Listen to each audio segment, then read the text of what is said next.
Hello guys, welcome back to Boring Historian. Tonight, we are venturing into a world of ermine robes and cold stone castles. A world where crowns sat heavy on often very young heads, and where the glitter of gold frequently masked a life of profound constraint and often quiet suffering. We're peeling back the tapestries to explore the often brutal life of royal women in medieval times. Imagine being born in a world where your first breath is a political statement, your childhood a carefully managed training program, and your future marriage a transaction designed to seal alliances or end wars. What you're about to hear might stick with you. It's a journey into the gilded cages of medieval royalty, where a princess life was anything but a fairy tale. If you're picking up what I'm putting down, go ahead and hit that like and subscribe button. And, as always, do drop a comment letting us know where you're tuning in from and what time it is in your part of the world. It's always a thrill to see our global community gathering for these sleepy explorations. Alright, find your quiet space. Let the outside world fade, and let's begin our journey. The year is, let's say, 1250, or perhaps 1088, or even 1415. The specific date flutters like a pennant in the wind of the vast medieval era, but the scene in its essence remains starkly similar. You are born, not in a sterile, brightly lit hospital wing, surrounded by beeping machinery and hushed medical professionals, but most likely in a darkened, stuffy chamber within the thick stone walls of a royal castle or palace. The air is heavy with the scent of herbs, rue, lavender, and rosemary perhaps, strewn to ward off evil spirits and counteract less pleasant odors mixed with the metallic tang of blood, the sweat of exertion, and the smoky residue of tallow candles or oil lamps. Your mother, the queen, or perhaps a duchess of royal blood, has endured an ordeal that, even for the highest in the land, was fraught with peril. Childbirth, as we'll explore in more depth later, was a battlefield, and not all queens emerged victorious.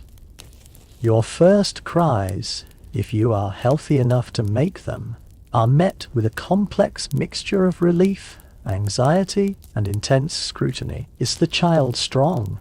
Is it well formed? And the question that hangs heaviest in the air, often unspoken but universally understood: is it a boy? In a world where succession often favored, or outright demanded, a male heir to secure the dynasty, to prevent civil war, to carry on the martial traditions of kingship, the birth of a son was usually a cause for unrestrained jubilation. Church bells would peal, bonfires might be lit, wine would flow freely in celebration. But you, my dear listener, in this particular imagining, are not a boy. You are a princess, a tiny red-faced squalling bundle, who has, by the simple fact of your sex, slightly, or perhaps significantly, altered the political calculations of your father's kingdom. There might be a moment of quiet disappointment in the birthing chamber, a subtle sigh from the king, a tightening of your mother's already exhausted features. No son this time to secure the direct line.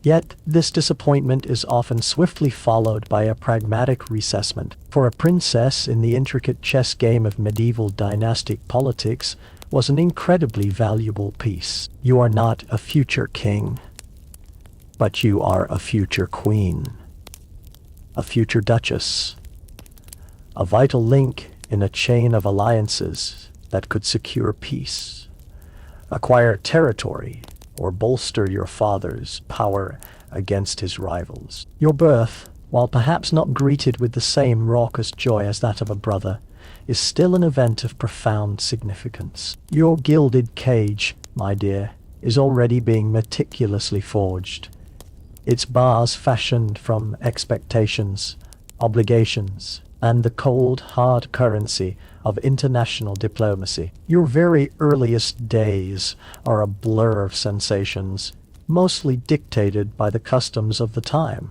You are likely handed over almost immediately to a wet nurse. It was rare for queens or high-ranking noblewomen to breastfeed their own infants.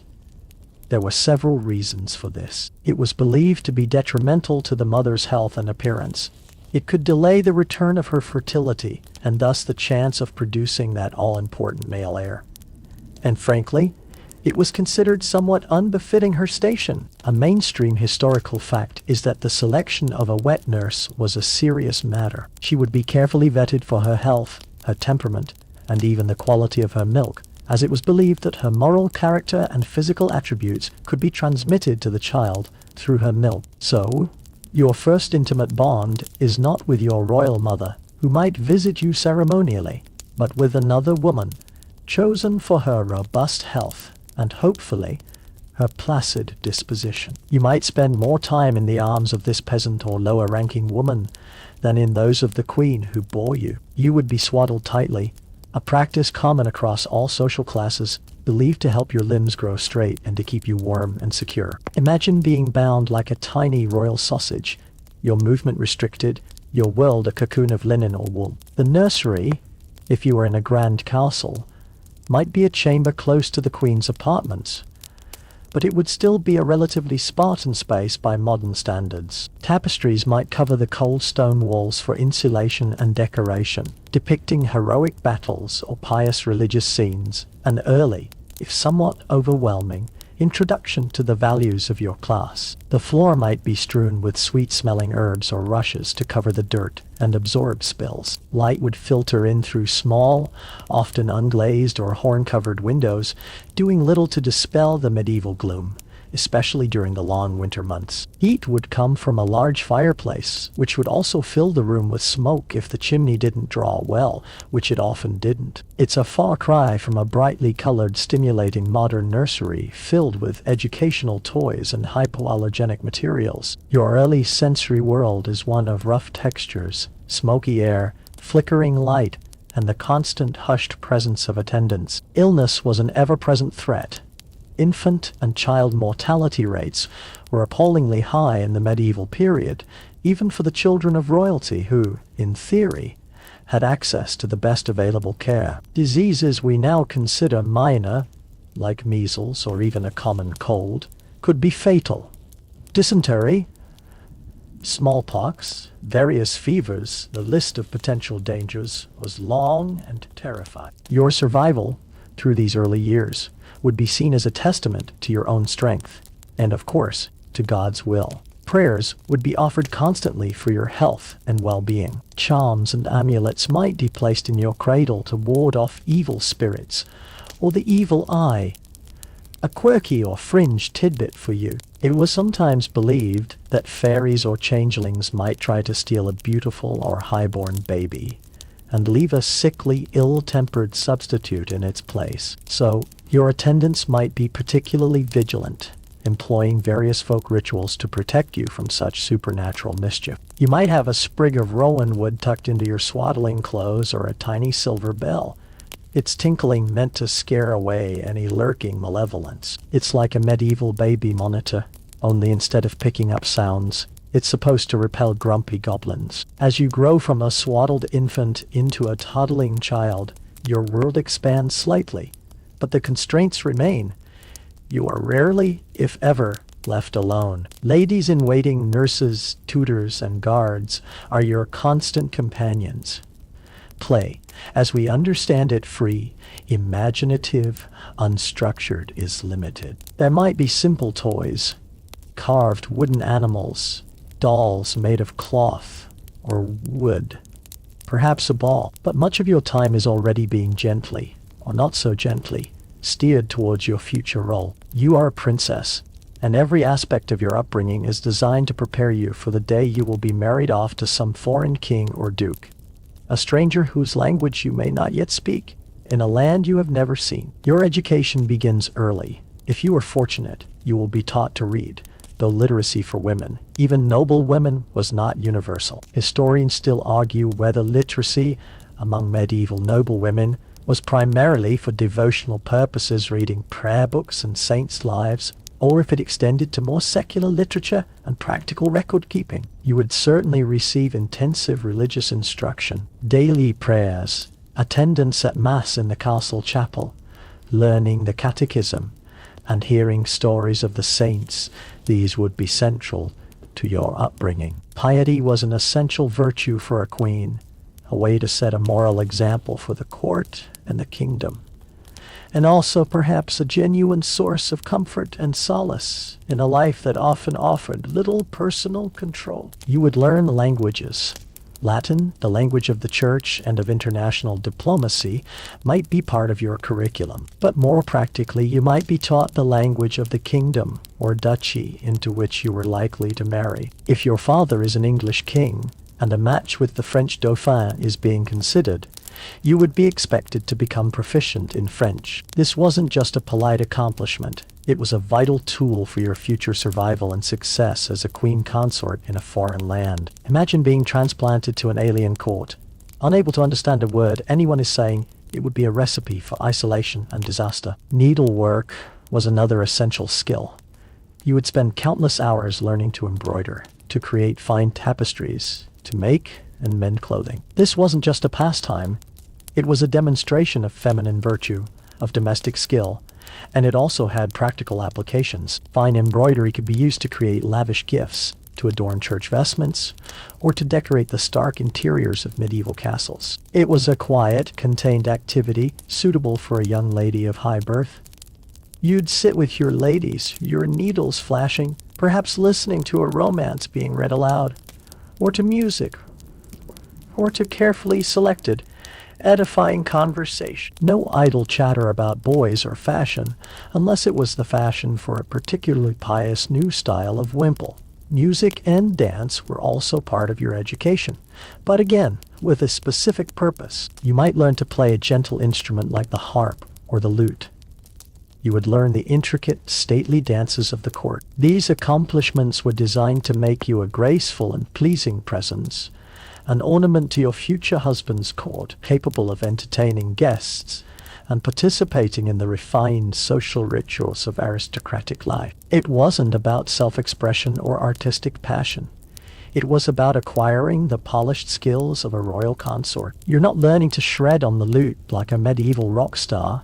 You're learning to provide elegant background music for diplomatic negotiations or a particularly lengthy feast. Underlying all this education was the constant inculcation of obedience, humility, and chastity. These were the cardinal virtues for a medieval royal woman. You were taught to defer to your father, to your future husband, to the authority of the church. Your own will, your own desires were to be subjugated to the needs of your family, your lineage, and your kingdom. Your body was not your own. It was a vessel for the production of heirs, a political asset to be bestowed in marriage. Your chastity before marriage was paramount, a non-negotiable requirement. Any hint of scandal could destroy your value on the marriage market and bring shame upon your entire dynasty. This intense pressure to maintain an unblemished reputation, to be a paragon of virtue, would be a constant companion throughout your life. As you grow older, perhaps reaching your early teens, the reality of your situation becomes even clearer. You see your older sisters or cousins being married off, sometimes to men decades older than themselves, sometimes to rulers of distant, fearsome lands. You hear the whispers of negotiations, the talk of dowries and alliances. You understand that your childhood is drawing to a close, and that your own turn on the royal marriage market is fast approaching. There is no question of you choosing your own path, of pursuing a career. What career for a medieval princess, other than queen or nun, or of marrying for love? Your future has been charted since the day you were born, a trajectory determined by your royal blood and your gender. This gilded cage, for all its outward trappings of luxury, the fine clothes, even if they are heavy and restrictive, the plentiful food, even if it's often monotonous or overly spiced to hide a lack of freshness, the deference of servants can begin to feel very small, very confining. You might yearn for the freedom you see in the children of commoners playing in the village square. Their lives undoubtedly harder in many ways, but also less burdened by the crushing weight of dynastic expectation. You might dream of a life where your choices matter, where your heart can guide you. But such dreams are dangerous, unproductive. Your duty is clear. your path laid out. The brutality of this early life is not necessarily one of physical violence, though medieval child rearing could be harsh by our standards, with physical discipline common. It's a more subtle psychological brutality. The relentless pressure, the lack of agency, the commodification of your very being, the constant awareness that your life serves a purpose far removed from your own personal happiness. You are a princess, yes, but you are also in many ways a beautifully adorned captive waiting to be deployed in the strategic games of men. This early conditioning, this acceptance of your role as a dynastic pawn, is essential for your survival and for the smooth functioning of the system into which you were born. Any flicker of rebellion, any assertion of individual will that runs contrary to the plans laid out for you would be swiftly and firmly extinguished. Your spirit, if not broken, must at least be bent to the inexorable demands of your royal destiny. And that, in its own quiet way, is a profound form of brutality, shaping you from your very first breath in that smoky, herb-scented chamber. Your childhood, such as it was in that royal cradle we spoke of, that gilded cage meticulously constructed from birth, is now drawing to a close. You've learned your prayers, your needlework, perhaps a smattering of French or Latin, and, most importantly, the art of demure obedience. You've practiced your courtly dances, your gentle songs on the lute, and you understand, with a clarity that chills you, even in your ermine-trimmed gowns, that your primary purpose in this world is not your own happiness, but the strategic advantage of your father's kingdom. You are, my dear princess, about to become an active, though largely voiceless, player in the grand and often ruthless game of medieval marriage chess. Your future is not a landscape of romantic possibility, but a carefully gridded board, and you are a highly valuable pawn, or perhaps a knight or a bishop, depending on your dowry and connections about to be moved, in a play for power, peace, or territorial gain. The moment you reach a marriageable age, which in medieval times could be as young as 12 or 14, though often with the understanding that the marriage wouldn't be consummated until you were a little older, a small mercy perhaps. The air around you shifts. The abstract lessons about your future duty begin to coalesce into concrete discussions. Hushed conversations between your father, the king, and his most trusted counselors.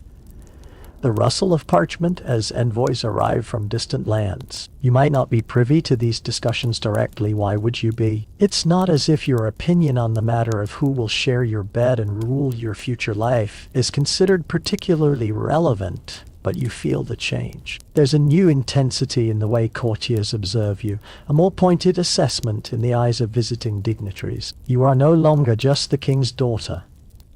You are a potential bride, a commodity on the international market, a diplomatic asset whose value is being carefully calculated. The suitors, though that term implies a degree of romantic pursuit that is often entirely absent, are not ardent young men vying for your affection with poetry and flowers. They are, more often than not, foreign kings, powerful dukes, or the sons of strategically important allies, or sometimes carefully chosen former enemies. A marriage to the aging, widowed king of a neighboring realm might secure a fragile peace treaty. A union with the young, ambitious duke of a wealthy province could bring much-needed financial resources or military support to your father's coffers. Marrying your daughter to the son of a rival dynasty could be a way to neutralize a threat, to absorb their claims, or to create a buffer state. It's all about geopolitics, about the cold, hard calculus of power. Your personal compatibility with your future husband, his age, his temperament,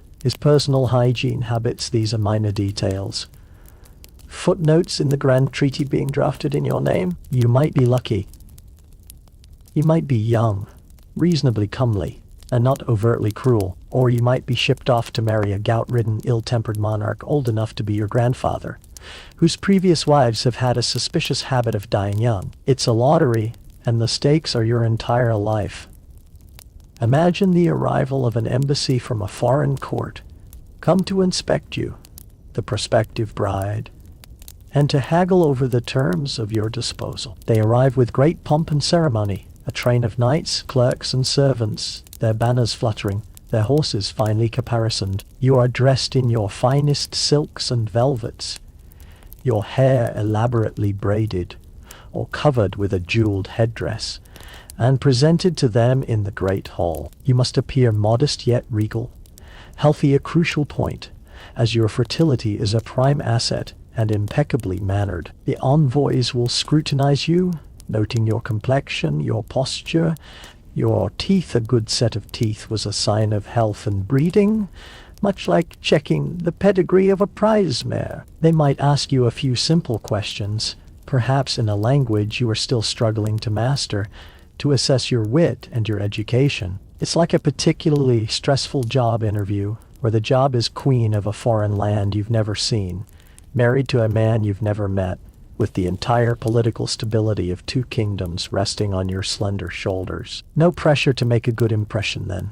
You just have to hope you don't sneeze, or accidentally reveal that your favorite pastime is collecting interesting beetles, rather than piously embroidering saints' lives. While you are being politely paraded and assessed, the real business is happening behind closed doors in your father's council chamber. Here, the negotiations are intense, a verbal jousting match where every clause, every concession is fiercely debated. A mainstream historical fact is that marriage treaties in the medieval period were incredibly detailed legal documents, often running to many pages of dense Latin or vernacular script. They would specify not only the identities of the bride and groom, but also the precise details of the dowry you, as the princess, would bring to the marriage. This wasn't just a symbolic gesture.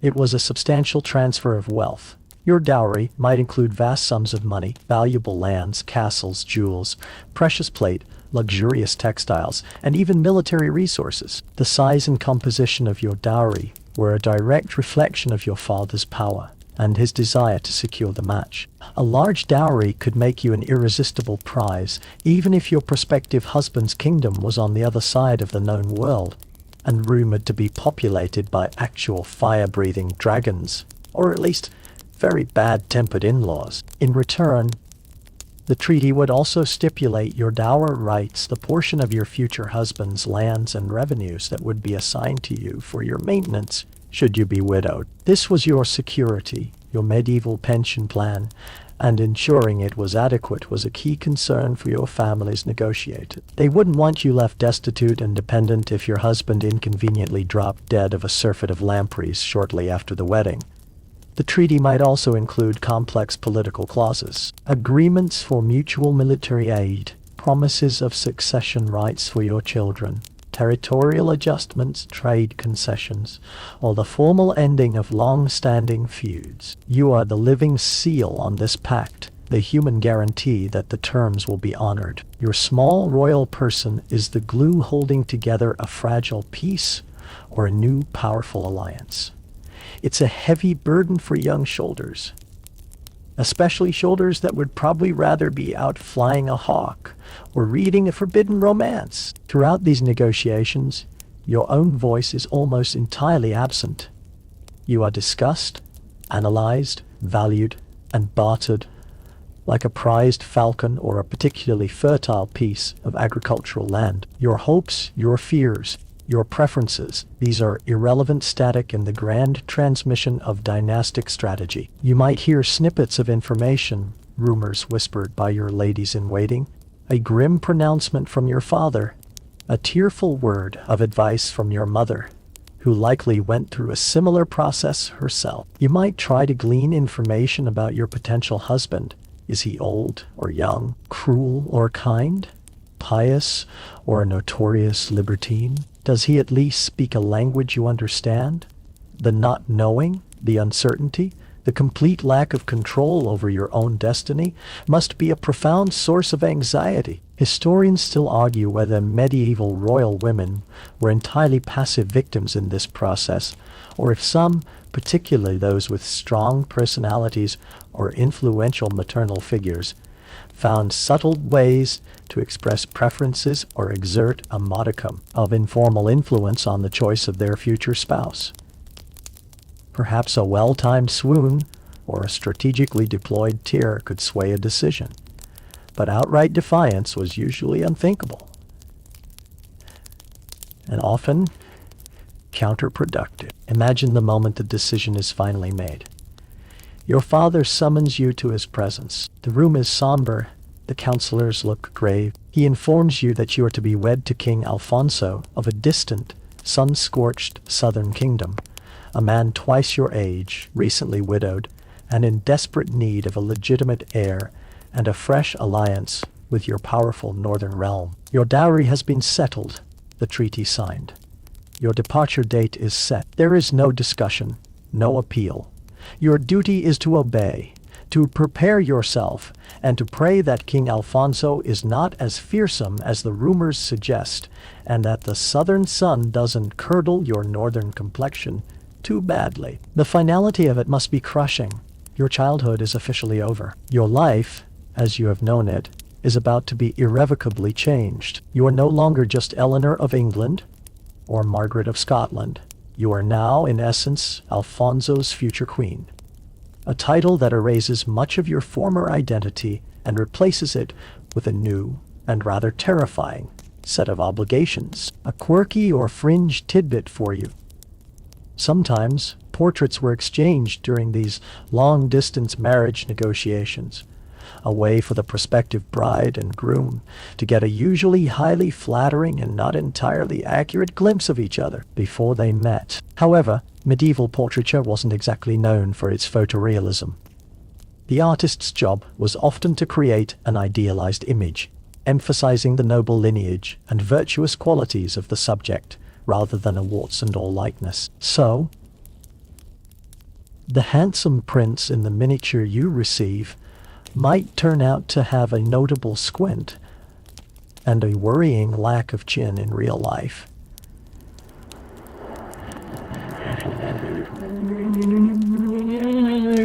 You might be equally surprised to find that the ethereal blonde beauty in your portrait is actually a more robust and freckled individual. It's the medieval version of being catfished, only with far more significant geopolitical consequences if the disappointment is too great. You just have to hope that your respective kingdoms weren't relying on your mutual aesthetic delight to keep the peace. The age differences in these royal marriages could sometimes be startling. It was not uncommon for a young princess in her early teens to be married to a man in his 30s, 40s, or even older, especially if he was a king or powerful noble seeking a young fertile bride to produce heirs after the death of a previous heir's wife. This disparity in age, experience, and power could create a deeply unequal dynamic within the marriage from the outset. You are a child, or barely an adolescent, suddenly thrust into a mature, often politically fraught marital relationship with a man who is essentially a stranger and who holds absolute authority over you. The psychological toll of such a situation, the fear and loneliness, can only be imagined. You're expected to transform overnight from a sheltered princess into a poised queen consort, capable of navigating complex court politics and fulfilling your marital duties, both dynastic and personal. It's a brutal learning curve with very little room for error. And so, the chess game plays out. You are moved across the board, a strategic sacrifice or a clever gambit, all for the greater glory and security of your father's house. Your own feelings, your own dreams are submerged beneath the weight of duty and dynastic imperative. The brutality here is not necessarily physical, though that could certainly come later, depending on your husband and your circumstances. But it is the brutality of objectification, of being valued not for who you are, but for what you represent. A womb to bear heirs, a dowry to enrich a treasury, a political link to forge an alliance. As you prepare for your journey to that foreign land, to that unknown husband, the gilded bars of your cage seem to contract. The world outside your carefully prescribed role fading into an irrelevance. Your life as an individual is ending. Your life as a dynastic tool is about to begin in earnest, and all you can do is pray that the game you are forced to play will not entirely crush the spirit within you. The ink on the marriage treaty is dry, a spidery web of Latin or Norman French sealing your fate. Our young medieval princess, you've been inspected, appraised, and traded like a prize mare in that high-stakes game of dynastic chess we just witnessed. King Alfonso of the sun-scorched southern kingdom, or perhaps Duke Wilhelm of the dreary northern marshes. The specific geography of your marital doom is but a detail awaits his bride. And that bride, my dear, is you. The time for hushed negotiations and parental pronouncements is over. Now begins the truly daunting part.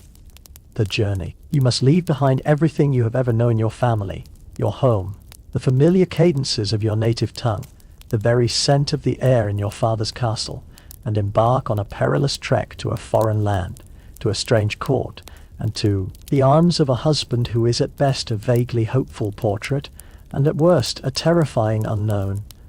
The preparations for your departure are a whirlwind of activity, though you yourself have little say in them. Your dowry is being gathered: chests of silver, coffers of jewels, bales of fine cloth, perhaps even a symbolic or literal retinue of knights, if the treaty demands it. Your personal trousseau is packed: gowns of state, simpler robes for daily wear, veils, wimples, linen shifts, stockings, shoes enough to maintain your royal dignity in your new life, and to impress your new subjects, or at least not to shame your subjects, or at least not to shame your father's kingdom with a shabby appearance. There are tearful, or perhaps stoically formal, farewells to your siblings, if you have them. Your mother might pull you aside for some last-minute advice, a mixture of practical wisdom about managing a household, and rather more alarming, whispered counsel about your marital duties, none of which sounds remotely appealing. Your father, the king, might bestow a gruff blessing,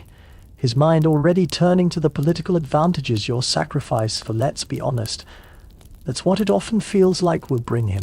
It's like being packed off to the most terrifying and important boarding school imaginable. Only there are no term breaks, and the headmaster is your brand new, all-powerful husband. Good luck with that. Then, the journey itself. Forget comfortable, air-conditioned travel with in-flight entertainment and GPS navigation. Medieval travel, even for royalty, was an arduous, time-consuming, and often dangerous undertaking. Depending on the distance and terrain, you might travel on horseback, though if you're a high-status lady, you're more likely to be conveyed in a litter, essentially an enclosed couch or small chamber, often ornately decorated, slung between two sturdy horses or mules, or carried by men. While this might sound rather luxurious, imagine the swaying, jolting motion over rough, unpaved roads for hours, days, even weeks on end. Motion sickness would be your constant companion, a delightful addition to your already considerable anxiety. There are no shock absorbers, no smooth asphalt, just ruts, mud rocks, and the occasional terrifyingly steep incline or precarious river crossing. It's less royal progress and more royal ordeal by relentless sesh. Your bridal entourage would be substantial. You wouldn't be traveling alone, of course. That would be unthinkable. You'd be accompanied by a retinue of ladies-in-waiting, some perhaps your own trusted companions from childhood, others stern-faced older women chosen by your father to ensure your continued propriety, chaplains to see to your spiritual needs, clerks to manage the logistics, servants to attend to your personal comfort, and a formidable escort of knights and men-at-arms to protect you and your valuable dowry from the very real threat of bandits and highwaymen. A mainstream historical fact for you: these bridal journeys could involve hundreds of people and stretch for many weeks, even months, depending on the distance. The logistics of feeding, housing, and moving such a large company across medieval Europe were immense. Think of it as a very slow-moving, heavily armed, and incredibly expensive royal roadshow. The dangers were not just from two-legged predators. The roads themselves were often treacherous, particularly in winter or during rainy seasons. Bridges could be weak or non-existent, requiring risky fords across swollen rivers. Illness could strike at any time. Far from any familiar comforts or skilled physicians, the medieval physicians themselves were often a rather mixed bag of unhelpful interventions. If your journey involved a sea voyage, perhaps you're being shipped off to an island kingdom, or your new home is simply easier to reach by water, then you face the terrors of storms, piracy, and the profound misery of seasickness in a cramped, rolling ship's cabin that probably smells strongly of bilge water, unwashed sailors, and despair. You'd be clinging to your prayer book and hoping that the patron saint of seasick princesses, if such a figure existed, was paying particularly close attention. One can only imagine the sheer relief of finally setting foot on solid, albeit foreign, land again. You'd probably kiss the ground if it weren't for the fact that it was likely covered in something unsanitary.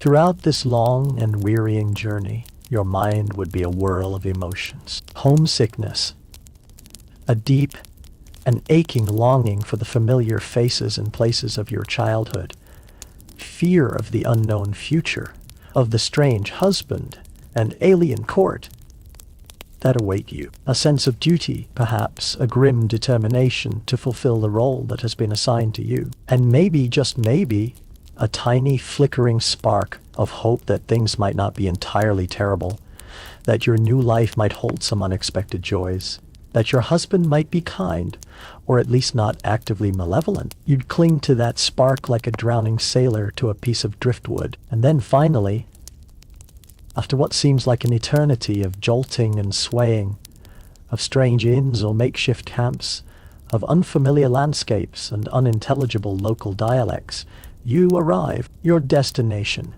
your new home, your new life.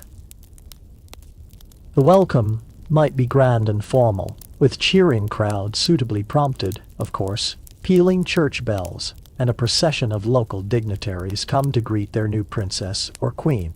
Or it might be more subdued, a wary, watchful reception from a court that is not yet sure what to make of you, this foreign woman foisted upon them for political reasons. The first meeting with your husband is the moment you have both dreaded and perhaps strangely anticipated. He might ride out to meet your entourage as you approach his city or castle, a gesture of honor. Or you might be led, trembling, into his presence in a great hall, much like the one you were presented in during those initial inspections.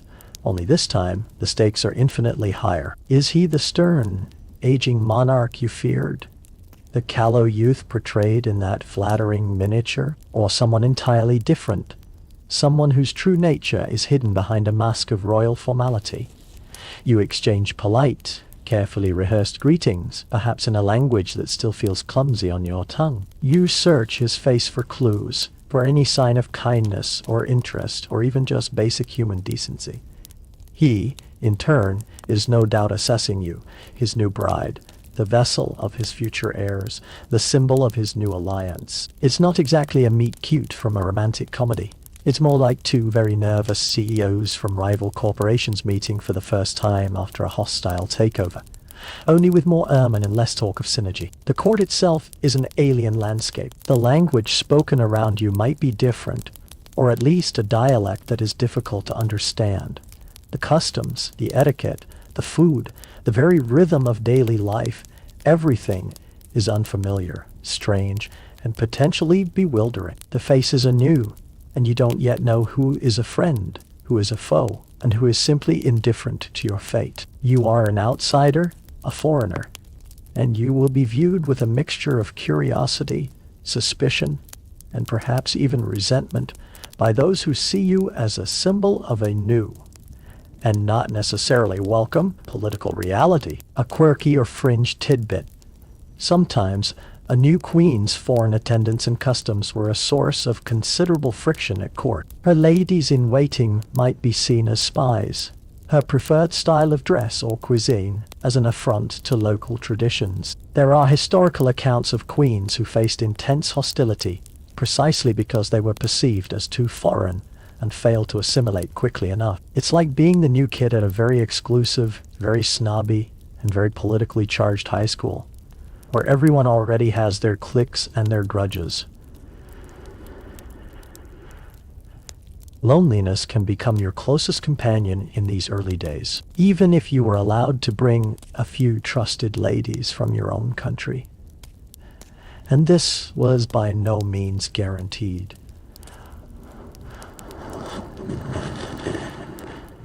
Often your retinue would be swiftly replaced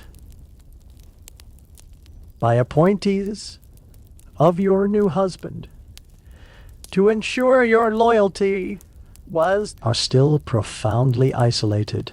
You miss your family, your friends, the familiar comforts of home. You are surrounded by strangers trying to navigate a complex web of relationships and power dynamics with very few allies. Homesickness can be a physical ache, a constant yearning for the world you have lost. Historians still argue about the emotional resilience of these young royal women and how they coped with such profound cultural and personal displacement. Some undoubtedly succumbed to melancholy and despair. Others, through strength of character, piety, or sheer necessity, found ways to adapt, to carve out a place for themselves, to survive and even, sometimes, to thrive. The pressure to please your new husband is immense. He holds your future in his hands. His favor can mean security, influence, even a measure of happiness. His displeasure can mean misery, isolation, and even danger. You must learn his moods, his preferences, his expectations. You must be a dutiful wife, a charming companion if he desires companionship, and above all, a potential mother of his heirs. Consummation of the marriage, which might occur shortly after your arrival, is a particularly fraught event, a deeply personal act freighted with immense public and dynastic significance. For a young, inexperienced girl, possibly married to a much older man she barely knows, it must have been terrifying, a brutal initiation into the realities of her new life. You must also win over his court, or at least neutralize potential enemies. There will be factions, rivalries, long-standing grudges. Some will see you as a threat, others as an opportunity. You must tread carefully, learning who to trust, who to flatter, who to avoid.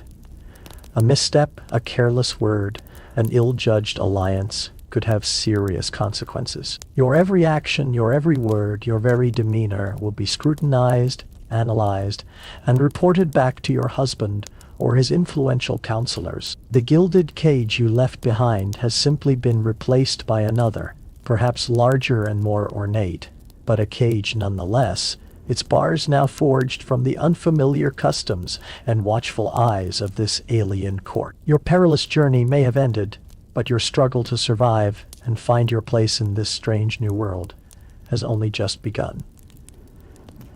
And the weight of that crown you are destined to wear or to stand beside already feels heavy indeed. The initial shock of your arrival in that alien court, the blur of unfamiliar faces, strange customs, and the unnerving presence of your new, and largely unknown, royal husband begins to settle into a kind of wary routine. You've survived the perilous journey, that relentless jolting in the litter, the fear-filled nights and strange lodgings. You've managed, somehow, to navigate those first terrifying encounters, to murmur the correct, if heavily accented, responses, to smile demurely even when your heart was hammering like a besieged castle gate. But now, our young queen or duchess, the real work begins. The crown, or at least the consort's coronet, has been placed upon your head, and with it comes a weight of expectation so immense it threatens to crush your still slender shoulders. This isn't just about looking regal at banquets and producing the occasional polite nod.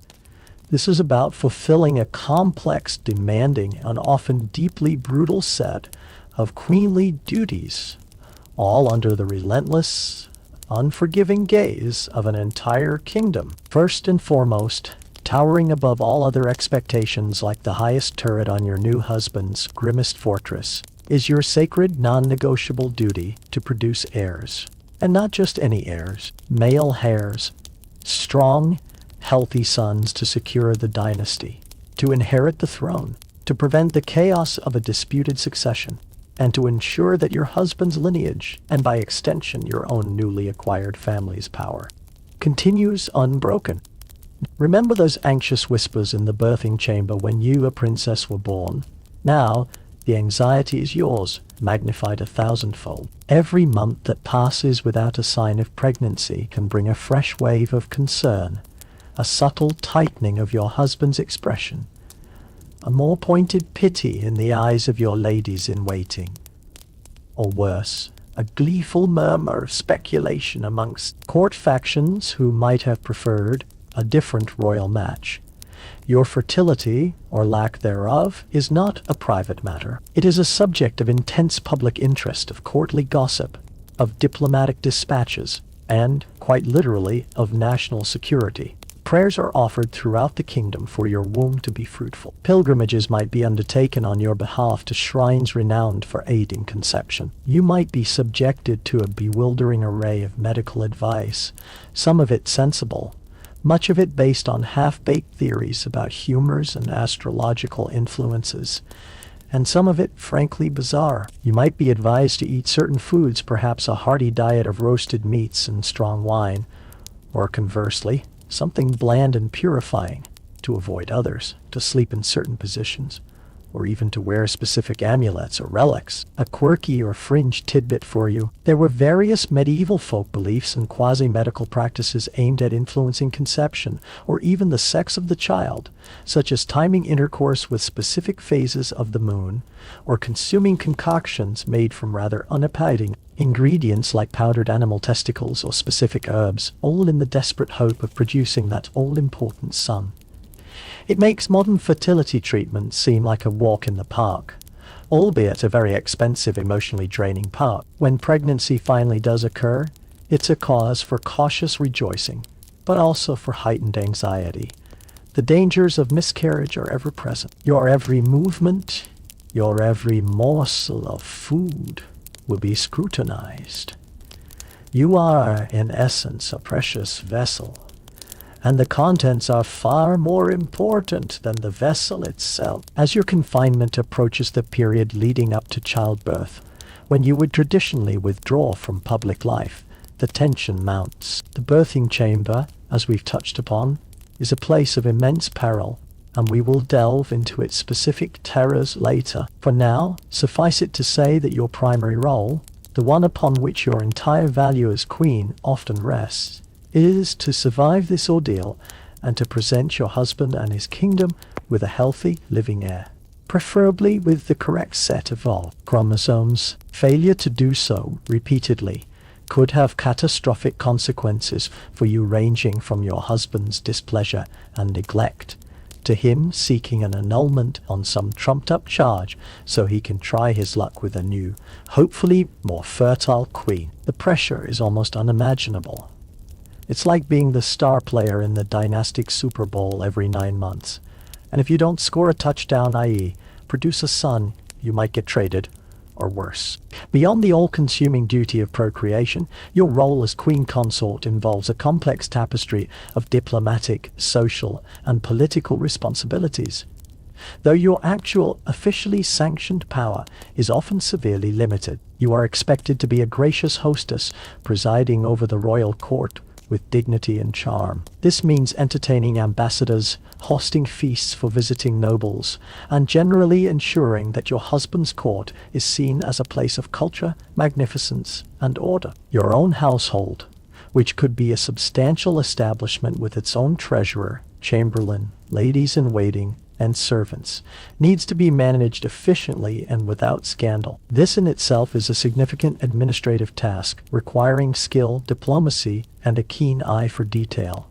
You're not just swanning around in pretty dresses. You're effectively the CEO of a small, but very high-profile, domestic corporation. In the realm of diplomacy, you can play a crucial, if often informal, role.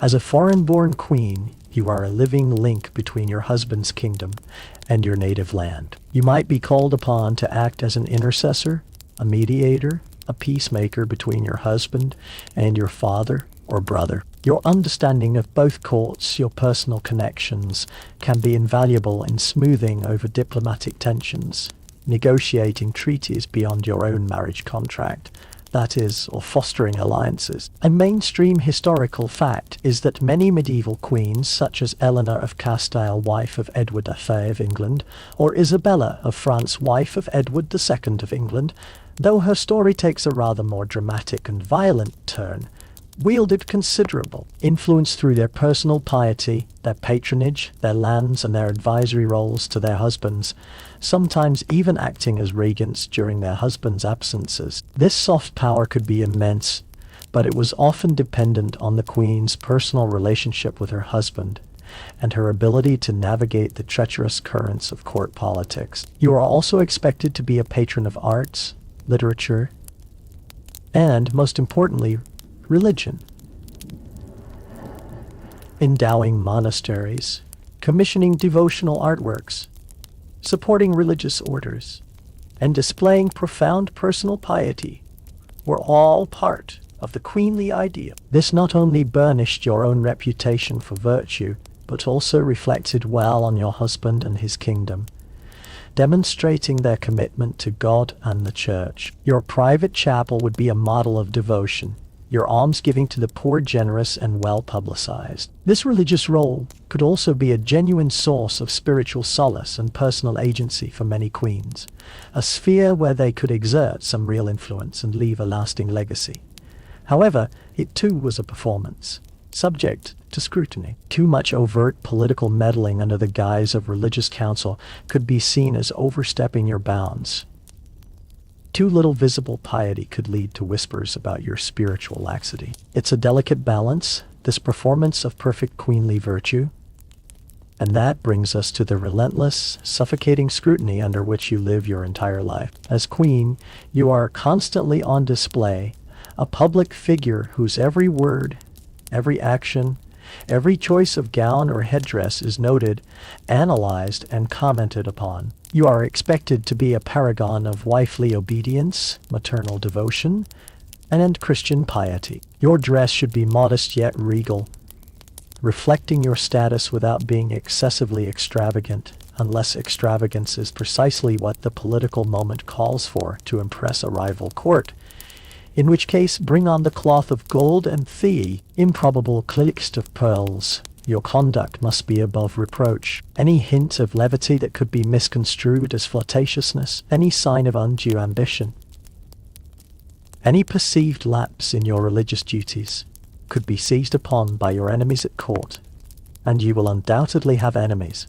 factions vying for power, individuals jealous of your position, or eager to see you fall. Historians still argue about the degree to which medieval queens were truly able to shape their own public image and narrative, or if they were largely puppets whose reputations were constructed and manipulated by their husbands, their confessors, or the chroniclers of the age. The brutality here is the constant pressure of this moral microscope, the knowledge that you are living in a fishbowl with very sharp-toothed fish swimming around you. There is no privacy, no room for error, no opportunity to simply be yourself, whatever that self might be beneath the layers of royal expectation. A careless word, a moment of frustration, even a genuine mistake can be twisted and used against you. Remember poor Anne Boleyn centuries later, whose vivacity and intelligence, initially so attractive to Henry VIII, ultimately contributed to her downfall when they were reframed as evidence of her ambition and her alleged witchcraft and adultery. While your particular medieval fate might not be so dramatic,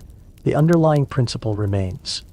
As queen, your virtue is not just a personal attribute.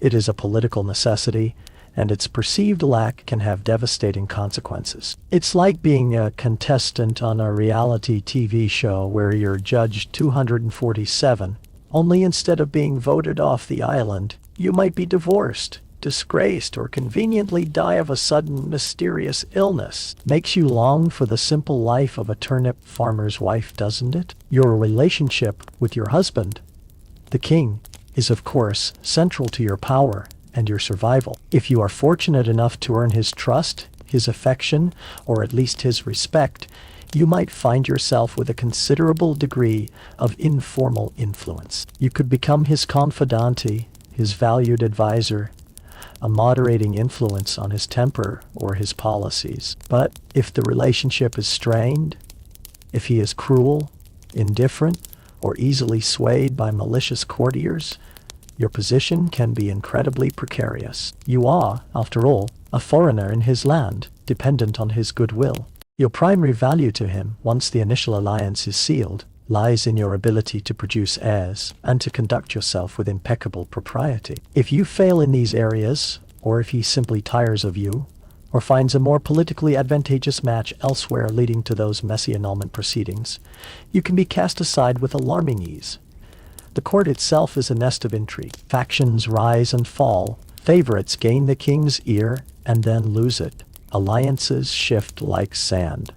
You must learn to navigate these treacherous waters, to identify potential allies, to guard against those who would seek to undermine you. Your own household can be a source of support, but it can also be infiltrated by spies. Your ladies-in-waiting, while ostensibly your companions, might also be reporting your every word and deed back to their own families or to powerful court figures. Trust is a rare and precious commodity. It's like playing a constant game of three-dimensional chess, where the pieces are all whispering to each other and occasionally trying to stab you in the back with a jeweled hairpin. The weight of these duties, the constant scrutiny, the political machinations, the ever-present pressure to produce heirs, it all adds up to a life that, for all its outward splendor, can be incredibly isolating and emotionally taxing. You are surrounded by people, yet often profoundly alone. You wear a crown, but you are rarely its master. You are a queen, but your power is largely derivative, dependent on your relationship with the king and your success in fulfilling your dynastic obligations. It is a life of immense privilege, yes, but also of profound and often brutal constraint. And as you lie in your grand, cold, royal bed at night, perhaps next to a husband who is more political necessity than a chosen companion, you might find yourself wondering if the simple, anonymous life of a peasant girl, for all its hardships, might not have offered a different and perhaps truer kind of freedom. The weight of that queenly crown, as we've seen, is not just in its gold and jewels, but in the crushing burden of expectation, the constant scrutiny, the delicate dance of diplomacy and domestic management you must perform. You, our medieval queen, have navigated the treacherous currents of your new court, learned to smile through the homesickness, and perhaps even found a fragile modus vivendi with your royal husband. But all these duties, all these carefully maintained appearances, pale in comparison to the one overwhelming, biologically mandated imperative that defines your existence more than any other: childbirth. The production of heirs, especially that all-important male heir, is not just a part of your job description. It is your job. And in the medieval world, this sacred duty was also your most dangerous, often fatal, ordeal. Each pregnancy is a gamble, each birthing chamber a potential battlefield, and your own life, along with that of your child, hangs precariously in the balance. As soon as a royal pregnancy is confirmed, perhaps through the cessation of your monthly courses, a subtle swelling of your belly, or the pronouncements of experienced older women in your household, a new kind of tension fills the air. There is hope, of course, fervent, desperate hope, particularly if the dynasty is insecure, or if previous attempts to produce an heir have failed.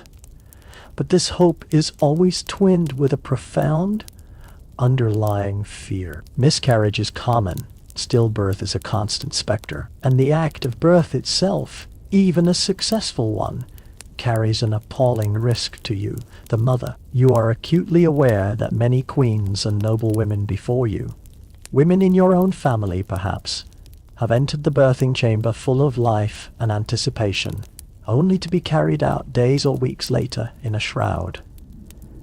Victims of hemorrhage,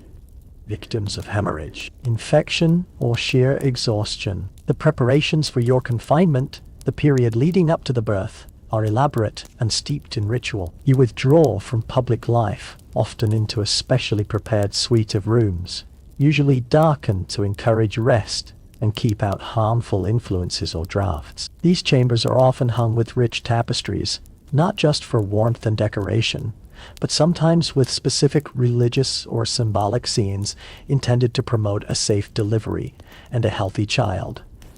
The windows might be covered, the light kept low. The atmosphere is one of hushed anticipation, a curious mixture of female solidarity, fervent prayer, and palpable anxiety. A mainstream historical fact is that the birthing chamber in medieval times was almost exclusively a female domain. Male physicians were generally barred from attending births unless a dire emergency arose, and all other hope seemed lost. And even then, their presence was often a sign of impending doom. The primary attendants were midwives, experienced older women who had learned their craft through apprenticeship and years of practice, and your own female relatives and trusted ladies in waiting. These women create a cocoon around you, a world of whispers, traditional remedies, and constant, if sometimes overwhelming, care. The midwife is the key figure. She might be a local woman renowned for her skill, or perhaps a more high-profile practitioner brought to court specifically for royal births. Her knowledge is based on empirical observation, passed down through generations, a mixture of practical techniques, herbal remedies, and often a healthy dose of superstition. She will examine you, palpate your belly, offer advice on diet and rest, and prepare various potions and poultices from her store of herbs. Some perhaps genuinely helpful, others utterly useless, and a few potentially harmful if misapplied. Think of her as your medieval doula, life coach, and pharmacist all rolled into one, only with a much higher chance of recommending something involving boiled nettles or the reciting of a specific charm backwards. As your time draws near, the religious rituals intensify.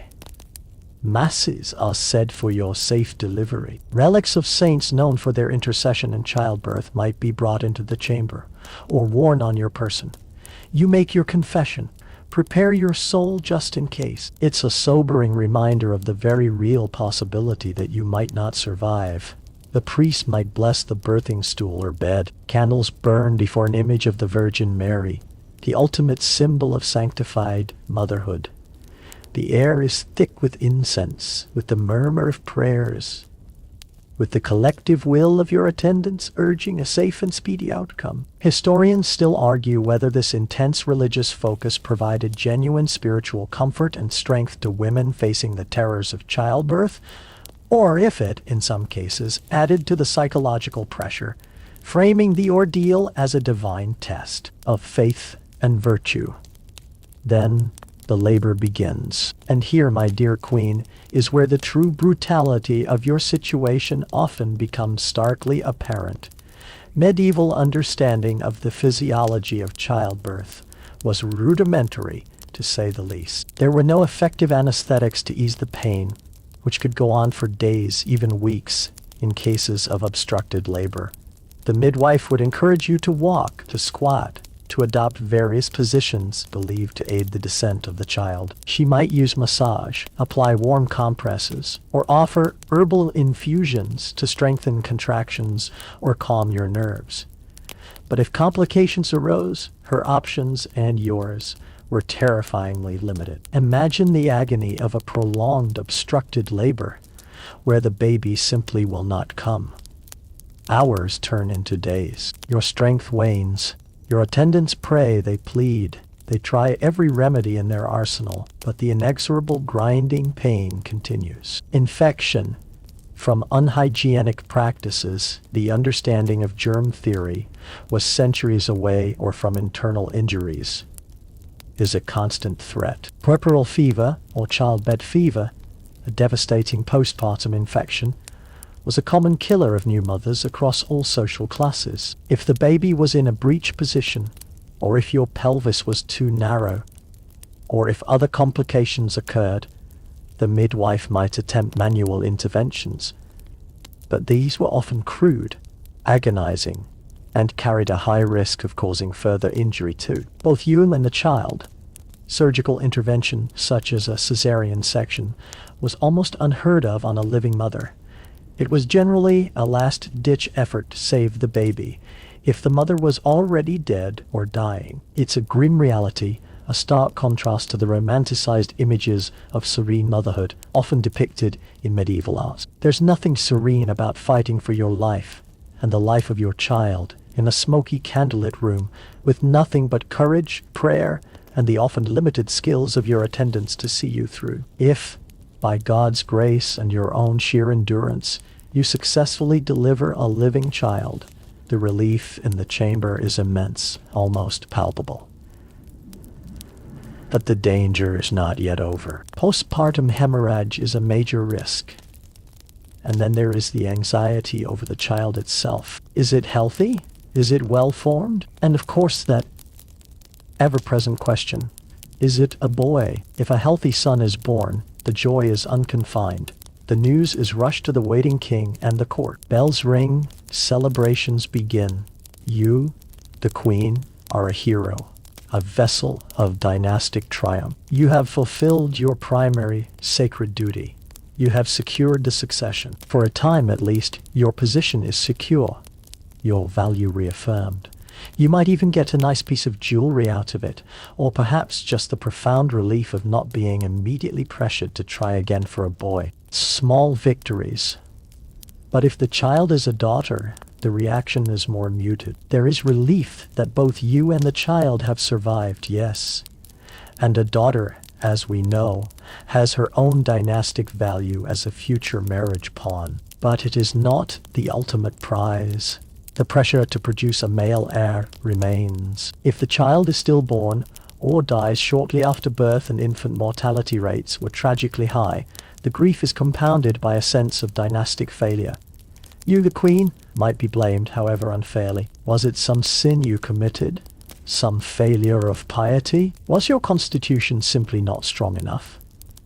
The psychological toll of such loss, coupled with the physical trauma of childbirth and the ongoing pressure to conceive again, must have been devastating. A quirky or fringe tidbit relating to childbirth. In some medieval cultures, specific rituals were performed with the umbilical cord or the placenta, believed to influence the child's future or to protect the mother. For example, the placenta might be buried in a particular place, or the umbilical cord tied in a certain way and preserved as an amulet. These practices, blending folk belief with a desire to control the uncontrollable, highlight the deep anxieties surrounding birth and survival. You might also find your attendants whispering charms over your belly, or anointing you with strange concoctions, all in a desperate bid to sway the fates in your favor. It's like trying to win the lottery by wearing your lucky socks.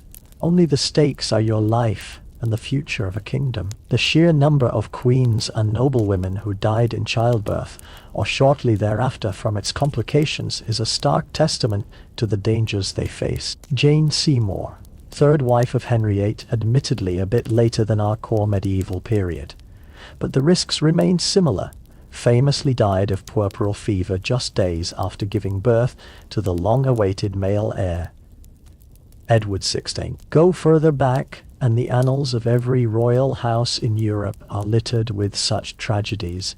Each time you, as a medieval queen, entered that birthing chamber, you knew you were walking into the shadow of death. It was a sacrifice you were expected to make, a risk you were expected to take for the good of the dynasty. There was no opting out.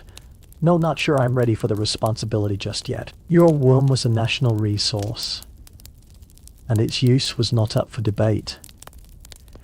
And even if you survived, and your child survived, the cycle would likely begin again relatively soon. Spacing between pregnancies was often short, as the need for multiple heirs, given the high rates of child mortality, was pressing. Your body would have little time to recover before you were expected to conceive again, to face that perilous journey once more. It was a relentless cycle of pregnancy, birth, and recovery or death that defined the lives of many royal women.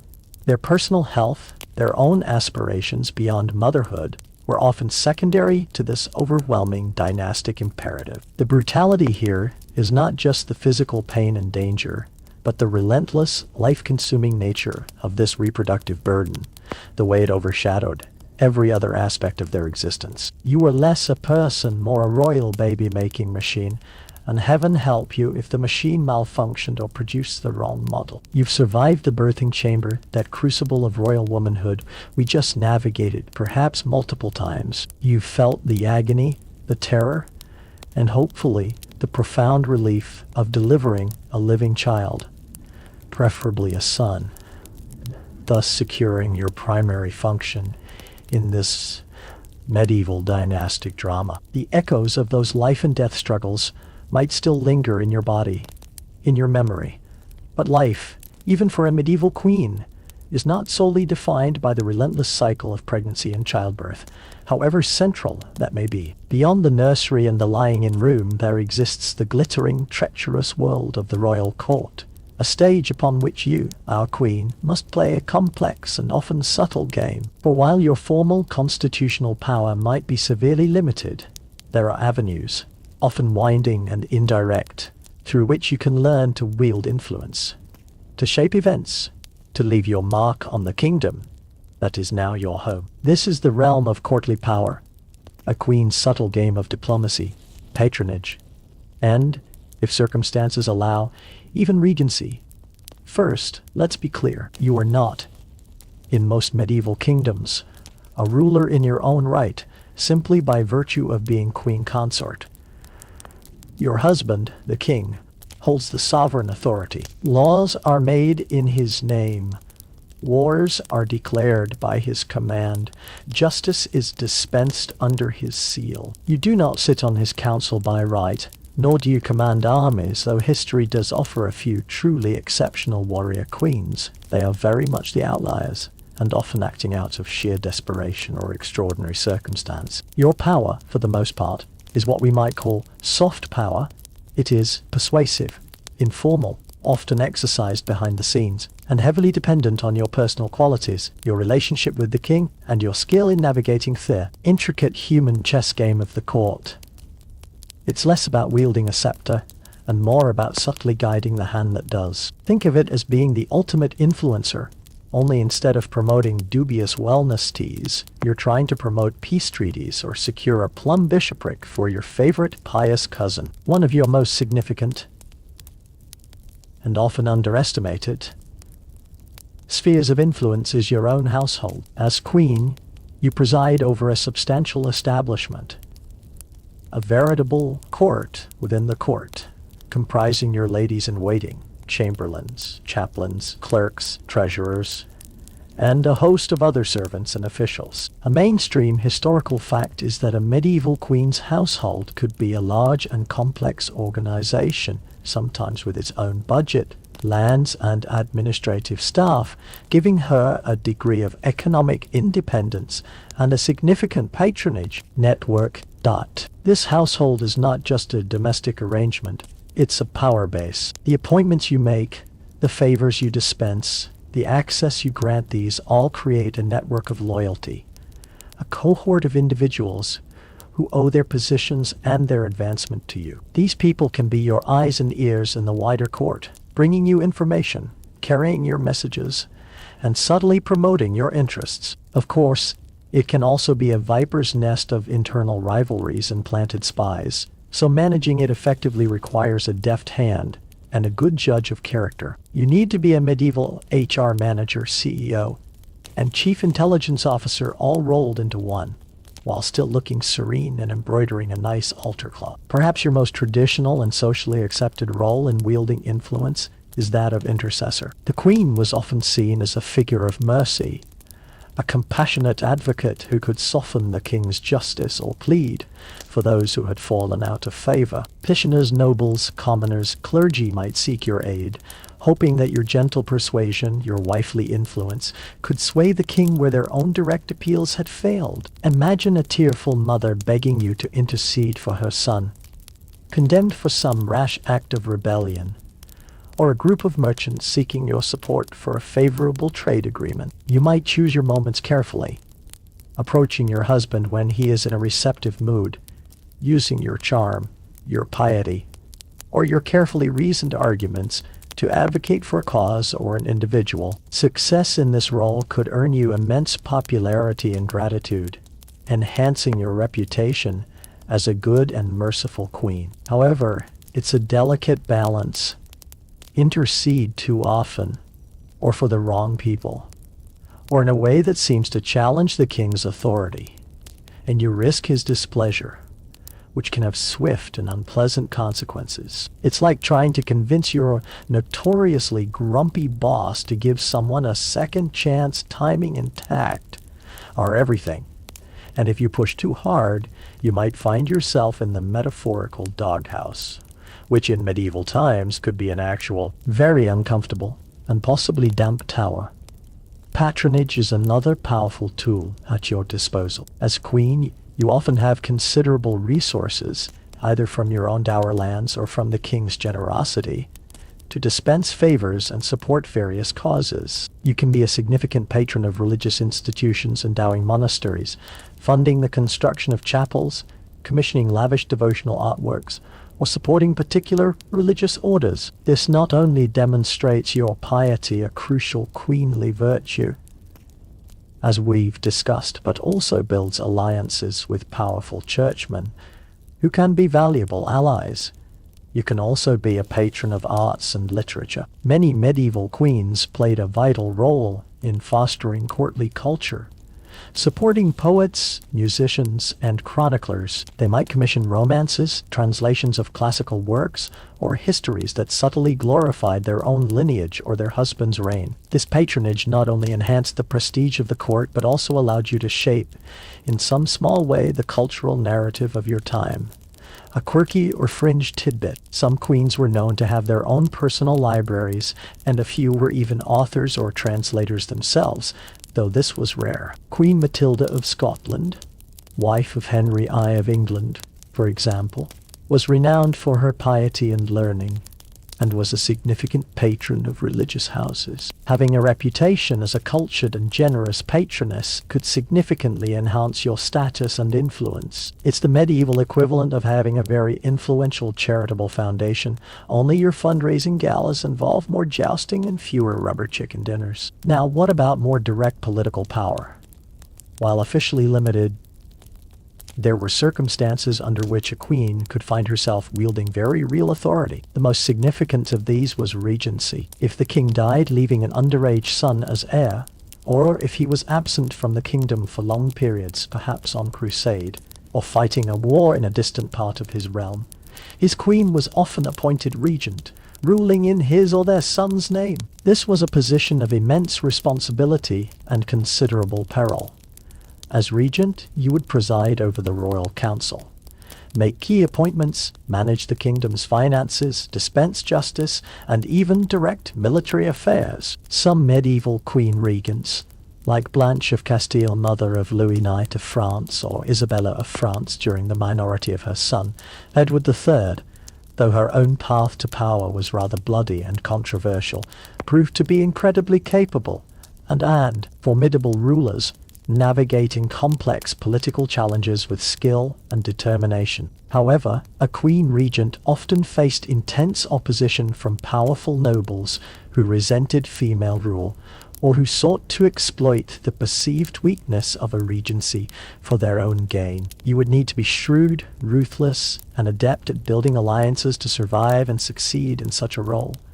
It's the ultimate medieval glass cliff. You get the power, but you also get all the problems, and everyone is just waiting for you to fall. Even without a formal regency, a queen with a strong personality and a close relationship with her husband could exert significant political influence as his trusted advisor and confidante. He might discuss affairs of state with you in private, seek your opinion, or rely on your knowledge of particular individuals or factions. Your access to the king, your ability to whisper in his ear, could make you a powerful, if unofficial, player in the political game.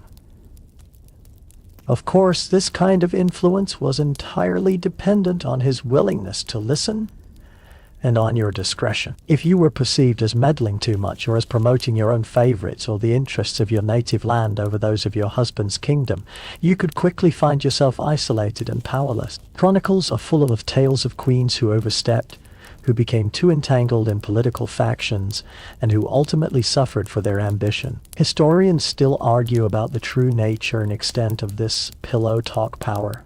Was it a genuine avenue for female political agency, or merely a reflection of the king's personal whims, easily granted and just as easily withdrawn? The subtle game of courtly power also involved managing your own reputation with extreme care. We've touched on the need for impeccable virtue and piety, but it also meant cultivating an image of wisdom, grace, and dignity. Your conduct at court, the way you dressed, the company you kept, the words you spoke, all were part of this carefully constructed persona. You needed to be seen as a loyal wife, a devoted mother once the heirs started arriving, a devout Christian, and a gracious queen. Any deviation from this ideal could be dangerous. Rumors, gossip, and slander were potent weapons at court, and a queen, particularly a foreign-born one, was an easy target. You had to be constantly vigilant, aware of the undercurrents of intrigue, and skilled at presenting an unblemished public face, even if your private reality was one of loneliness, fear, or frustration. It's like being a modern celebrity, but with the added frisson that a bad review from the wrong baron could literally lead to your imprisonment or execution. The original cancel culture, if you will, only with actual axes. Your relationships with other powerful women at court, your mother-in-law, if she was still alive and influential, the wives and daughters of prominent nobles, and also daughters of prominent nobles. These women formed their own networks of influence, their own channels of information and support. Cultivating good relationships with them, or at least avoiding open conflict, could be vital for your own security and success. But these relationships, too, could be fraught with rivalry and jealousy. The Queen Mother, in particular, might see you as a threat to her own established position and influence over her son, the king. Navigating these female power dynamics required as much skill and diplomacy as dealing with the male-dominated world of formal politics. Ultimately, the power a medieval queen could wield was often a fragile and contingent thing. It was rarely absolute, always subject to the king's will, and constantly threatened by the shifting tides of courtly favor and political fortune. Yet, within these constraints, many royal women found ways to exert influence, to protect their interests and those of their children, to contribute to the governance and culture of their adopted kingdoms, and to leave a lasting mark on history. It was a game played for the highest stakes, in a world that offered few second chances. To survive, let alone thrive, required intelligence, resilience, courage, and an extraordinary degree of political acumen. You weren't just a pretty face in a crown. You were a strategist, a diplomat, a manager, and often a survivor, playing the subtle, dangerous, and utterly exhausting game of queenly power. You've played the subtle game of courtly power, haven't you, our medieval queen? Learn to navigate the treacherous currents of your husband's court, to wield influence through patronage, perhaps even tasted the heady, perilous authority of regency. You've understood that your crown, while heavy, isn't just a decorative bauble. It's a tool, a symbol, a burden, and occasionally a weapon in the relentless dynastic struggles of your age. But beyond the antechambers of power, the whisperings of counselors, and the public performance of queenship, there lies another realm, one that profoundly shaped the inner and outer lives of almost every royal woman in medieval times. The realm of every royal woman in medieval time. Faith. Religion was not a Sunday-only affair in this era. It was the very air one breathed, the lens through which life was understood. And for you, as a queen, your piety was both a personal solace and a public expectation, with sacred walls offering either a genuine retreat or another form of gilded, or perhaps even starkly unadorned confinement. From your earliest days in that royal cradle, as we saw, religious instruction was paramount. You were taught your prayers before you could properly string a sentence together, learned the lives of the saints with the same diligence you applied to your needlework, and understood that your ultimate allegiance was to God, even as your earthly loyalties were being meticulously arranged by your father. As queen, this personal piety was expected to blossom into a public virtue. You were to be a shining example of Christian womanhood, a moral beacon for your husband's court and his kingdom. Your attendance at Mass, your private devotions in your oratory or chapel, your charitable works, your support for the church, all were subject to scrutiny.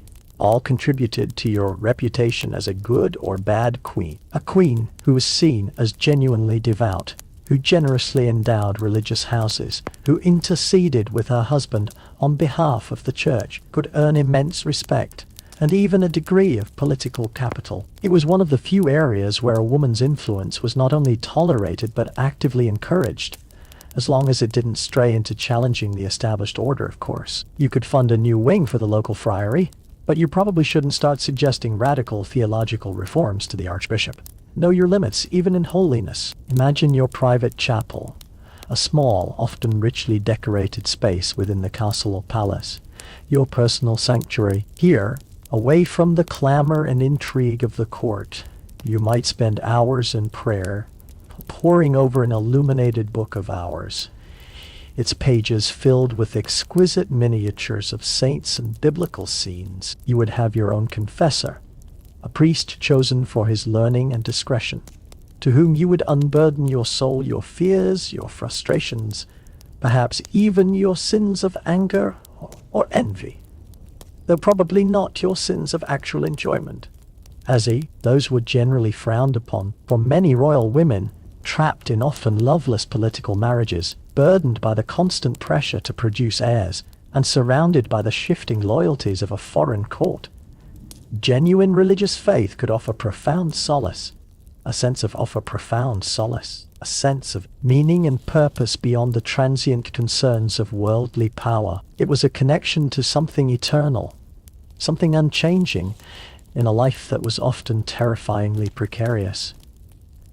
The belief that your sufferings on earth might earn you a heavenly crown could make the earthly one a little easier to bear. Or at least, that was the hope.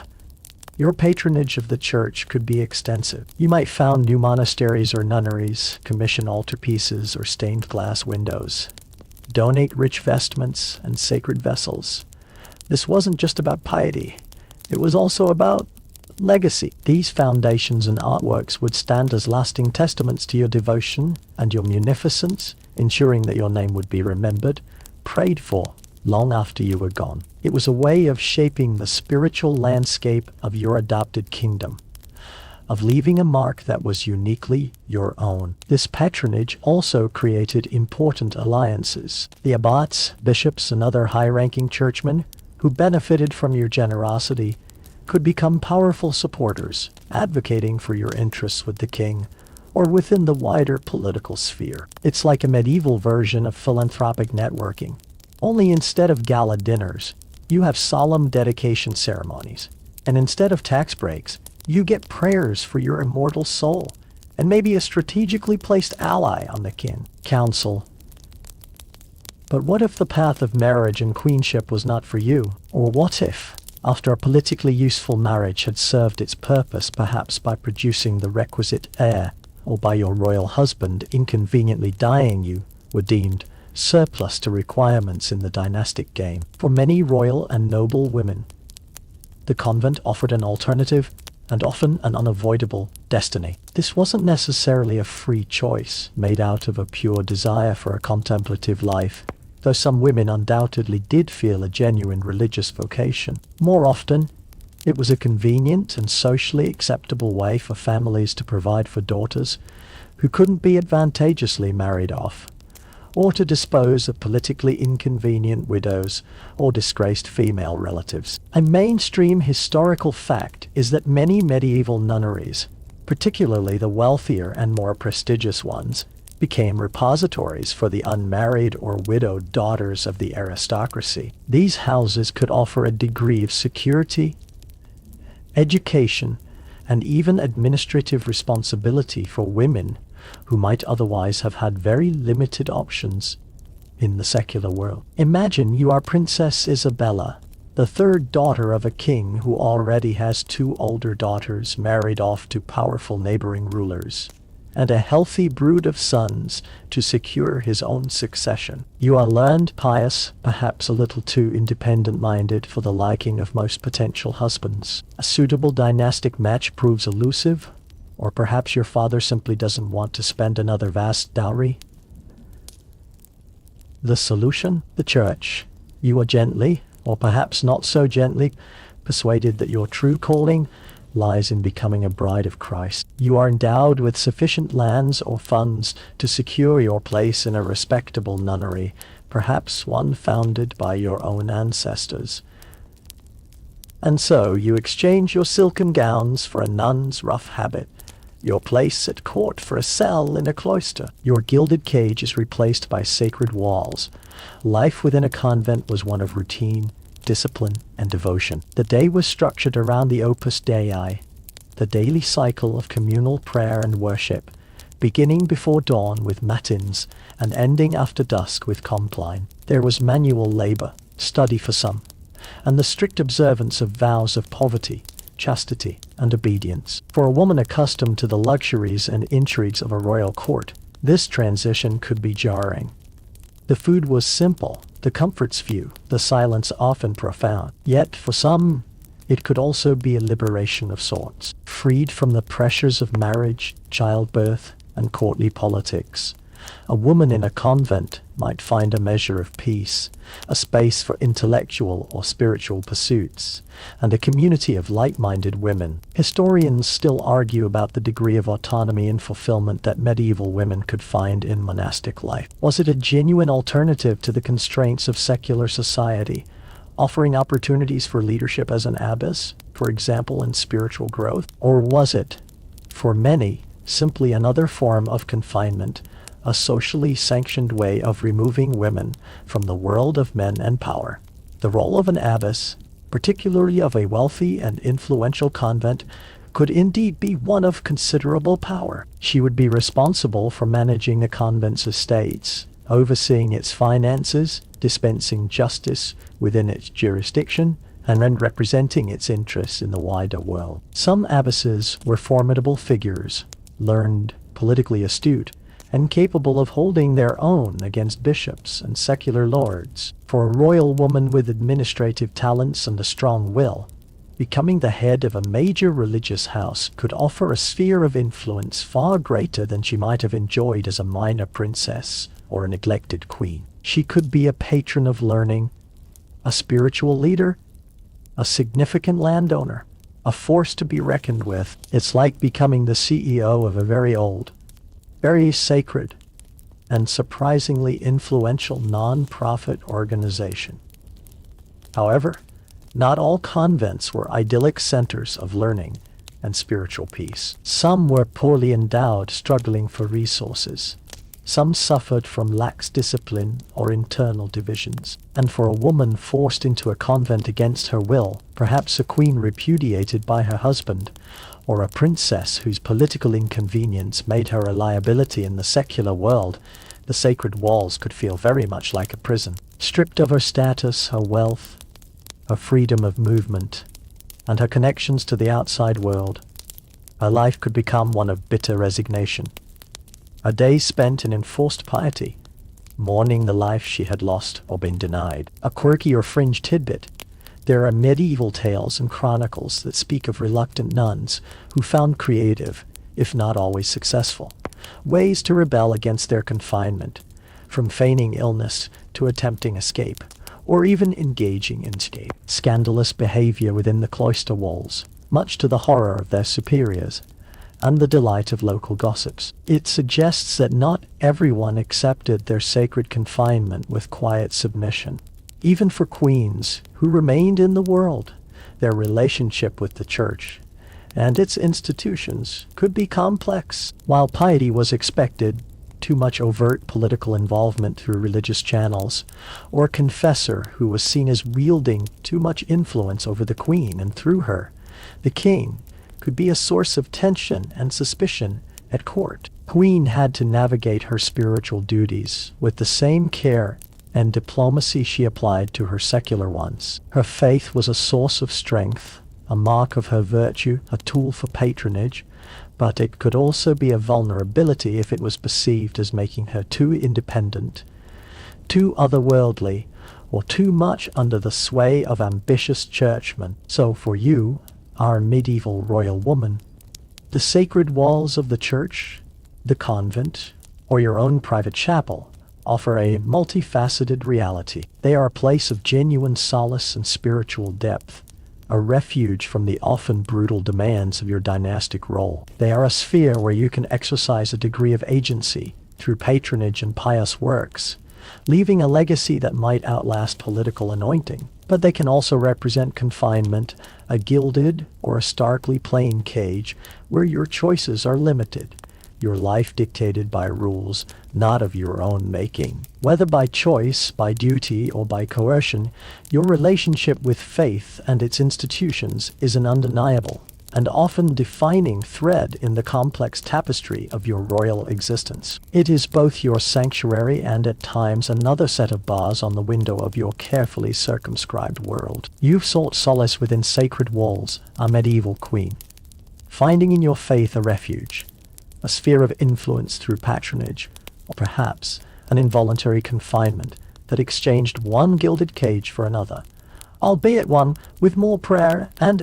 less political intrigue. Your life, a tapestry woven with threads of duty, danger, and devotion, has been a constant navigation of expectations, a performance on the grand stage of royalty. But there is one final act in this often brutal drama, one that awaits almost every medieval royal woman, an event that will once again transform your world, stripping away old certainties and ushering in a new, profoundly uncertain chapter. The death of your husband, the king, the tolling of the great cathedral bell signaling his passing, is not just a sound of mourning for the kingdom.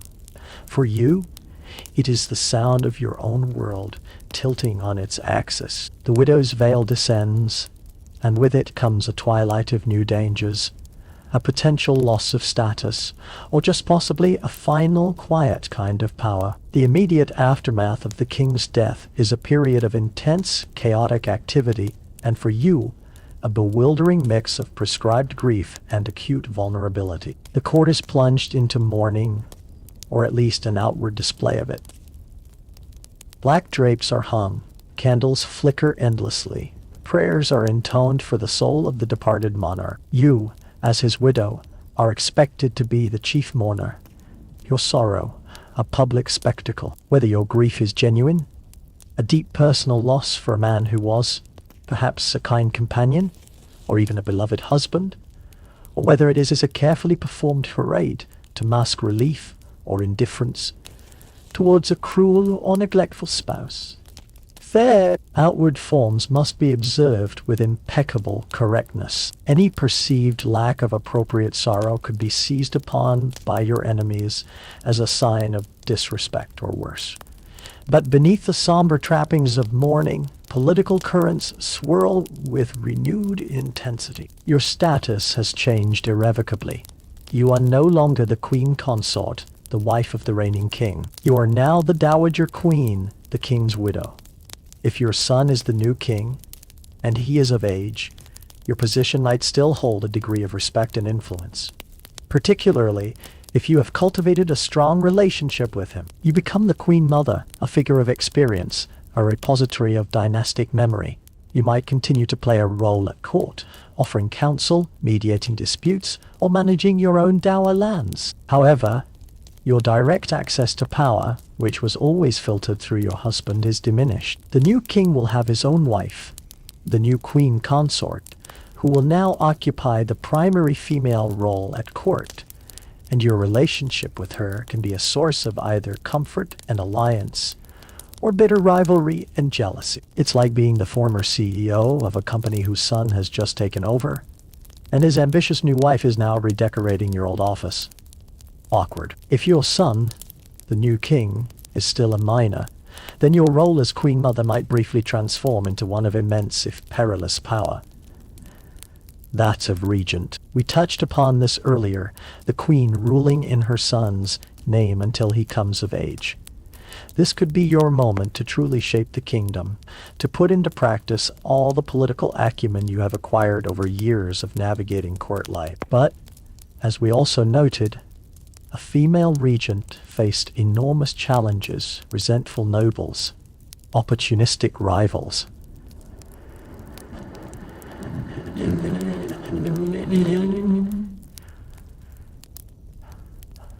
Every decision would be scrutinized, your authority constantly tested. You would need nerves of steel, unwavering determination, and a network of fiercely loyal supporters to survive and succeed. However, what if you have no sons, or your sons are not in a position to inherit, or your husband's successor is a distant relative with whom you have no particular connection or affection? In these circumstances, your position as a royal widow can become incredibly precarious. Your dower lands, those properties assigned to you for your maintenance, might be disputed or encroached upon. Your political influence evaporates overnight. You are no longer a vital link in an alliance.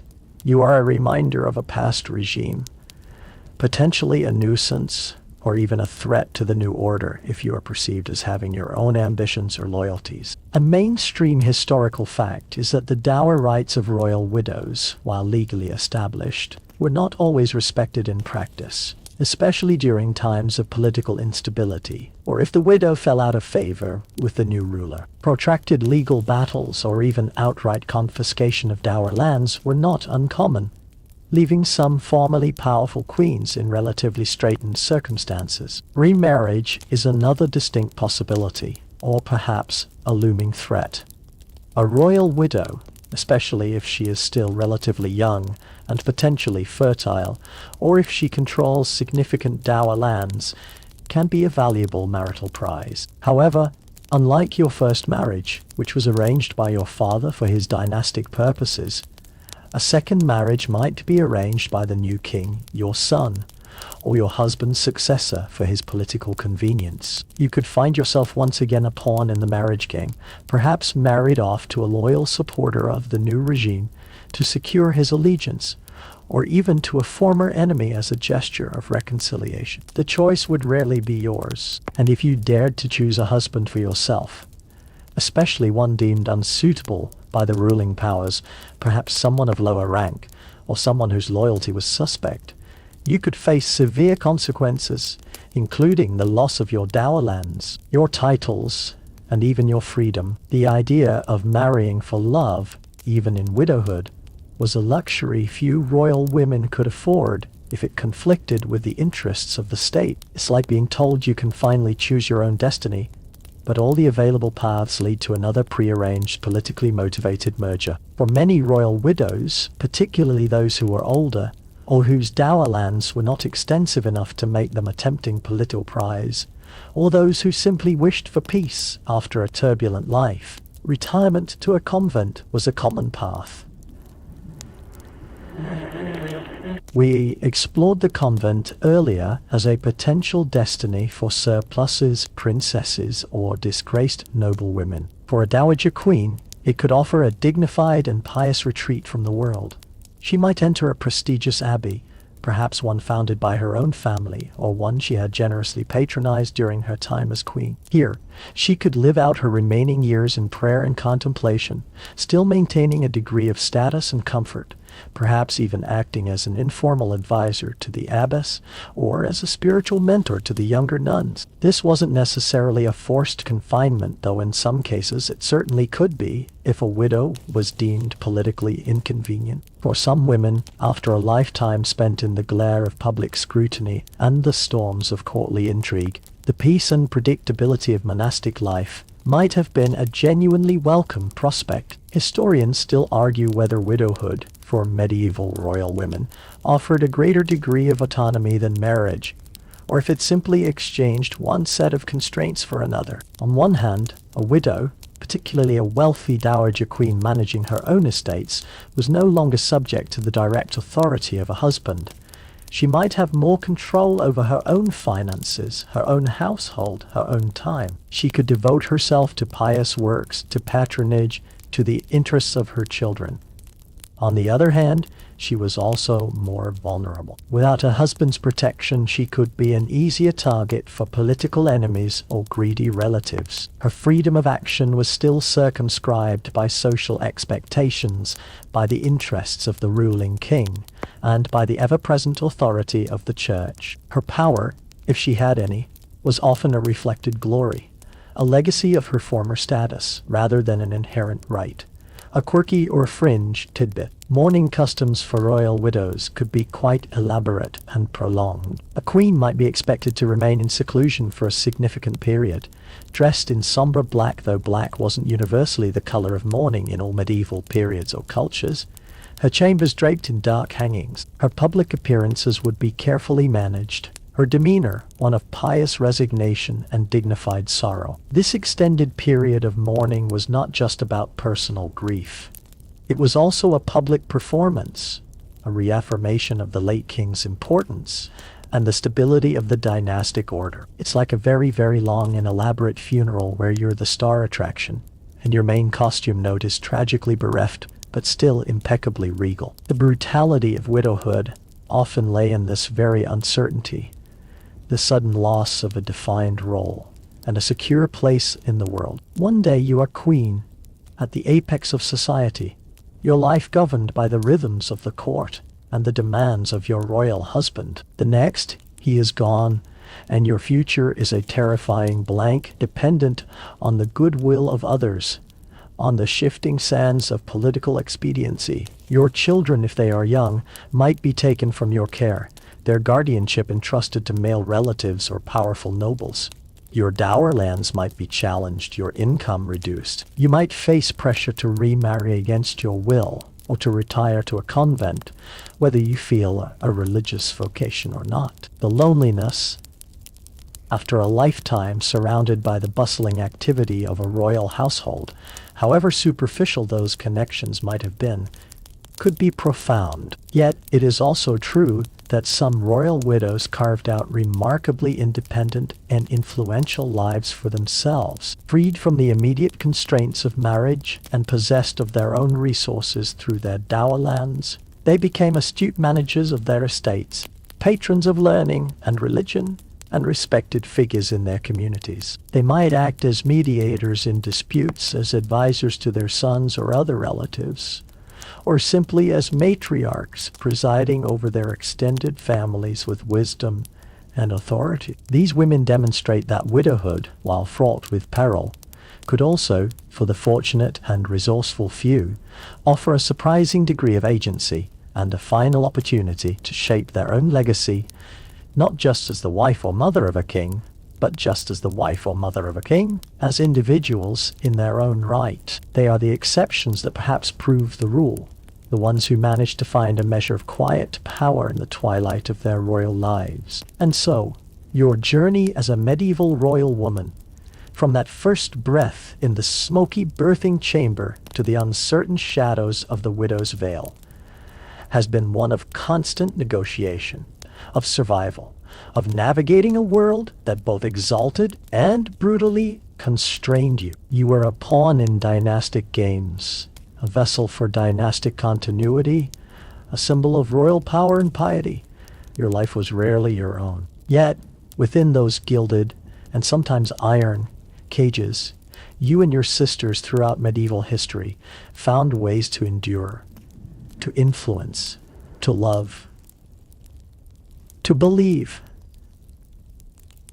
and sometimes even to thrive against formidable odds. Your stories, often hidden in the footnotes of chronicles focused on kings and battles, are a testament to the resilience of the human spirit in the face of often overwhelming and undeniably brutal limitations. And now, as the final echoes of these medieval lives, with all their stark realities and moments of fleeting grandeur, begin to recede, let us also allow the intensity of our journey to soften, to gently dissolve into the quietude of this present-day moment.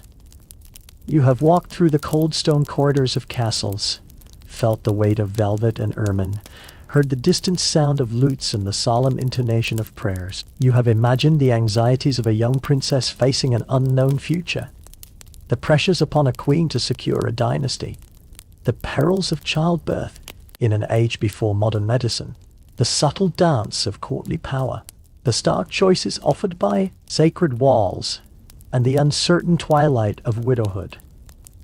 It has been a long and sometimes somber passage through a world that, for all its differences, still whispers to us of shared human experiences, of hope and fear, of duty and desire, of constraint and the enduring quest for meaning. Let the figures from this past, the young princess in her nursery, the queen at her prie-dieu, the widow gazing out from her dower castle, become like figures in a dream, distinct for a moment, then gently blurring at the edges, their specific sorrows and triumphs merging into the vast flowing river of time. There is no need to hold on to the details now, no need to analyze or to judge. The purpose of our journey was simply to witness, to imagine, to feel a connection, however faint, to those lives lived so long ago under such different stars. And now, that witnessing is complete. Feel the support of your own familiar surroundings, the gentle weight of your own bedclothes. Notice the air as it enters and leaves your body, a soft, steady, and calming cadence, a natural lullaby that requires no effort on your part. It is simply there, a reminder of the life within you, a gentle anchor to the present moment. If any thoughts or images from our historical exploration, or from the day that has passed, still linger in your mind, imagine them as autumn leaves, rustling softly, then detaching from their branches and drifting gently, slowly, down to rest upon the quiet earth. They can settle there, becoming part of the rich soil of memory, no longer needing to be actively held or examined. Allow a sense of profound ease to begin to spread throughout your body, like warm, honeyed milk flowing gently through every limb.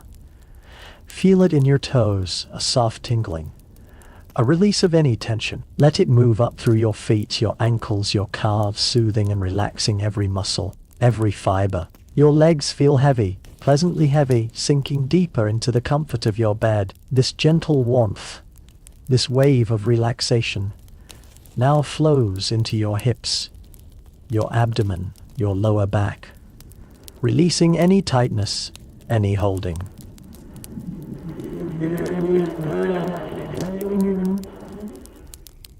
Your entire lower body is now soft, yielding, deeply at rest. The warmth continues its journey up through your torso, into your chest, allowing your breathing to become even deeper, even slower, even more serene. Your shoulders, which may have carried the day's burdens, now release them, dropping gently, becoming loose and comfortable. This soothing sensation flows down your arms, through your elbows, your forearms, your wrists, into your hands, and each and every finger, until your arms lie heavy and peaceful at your sides. Now let this wave of calm ascend into your neck, releasing any stiffness, any strain. Feel it soften your jaw, your cheeks, the tiny muscles around your mouth and eyes. Your forehead becomes smooth, untroubled. Your entire face is relaxed, serene, peaceful. Even your scalp feels soothed, as if gently caressed by the softest breeze. Your whole body is now enveloped in this profound sense of ease, of deep and comfortable rest. The sounds around you, if there are any, begin to fade into a distant, unimportant hum. The world outside this room, with all its demands and complexities, recedes, becoming small and far away. Your only concern, your only gentle invitation, is to surrender to this growing sense of peace, to allow yourself to drift on its quiet currents. There is nothing you need to do, nothing you need to achieve, nothing you need to remember, except this feeling of gentle, supported, effortless relaxation. Imagine yourself now in a very old, very quiet library, filled with ancient books holding countless stories, much like the ones we have shared. The light is dim, coming only from a few softly glowing lamps. The air smells of old parchment, of aged leather, of dust motes dancing in the still air, the scent of time itself. You are nestled in a deep, comfortable armchair, a soft blanket over your lap. There is a profound silence here, a silence that is not empty, but full of the accumulated wisdom and the sleeping dreams of centuries. It is a silence that invites your own mind to become still, to become as peaceful and untroubled as this ancient, hallowed space. You feel a gentle drowsiness begin to steal over you, a pleasant heaviness in your eyelids, a slowing of your thoughts. It is the natural call to rest, the body's wise and ancient rhythm, preparing you for the deep, restorative healing of sleep. There is no need to resist it, no need to hurry it. Simply allow it to unfold in its own time, at its own pace.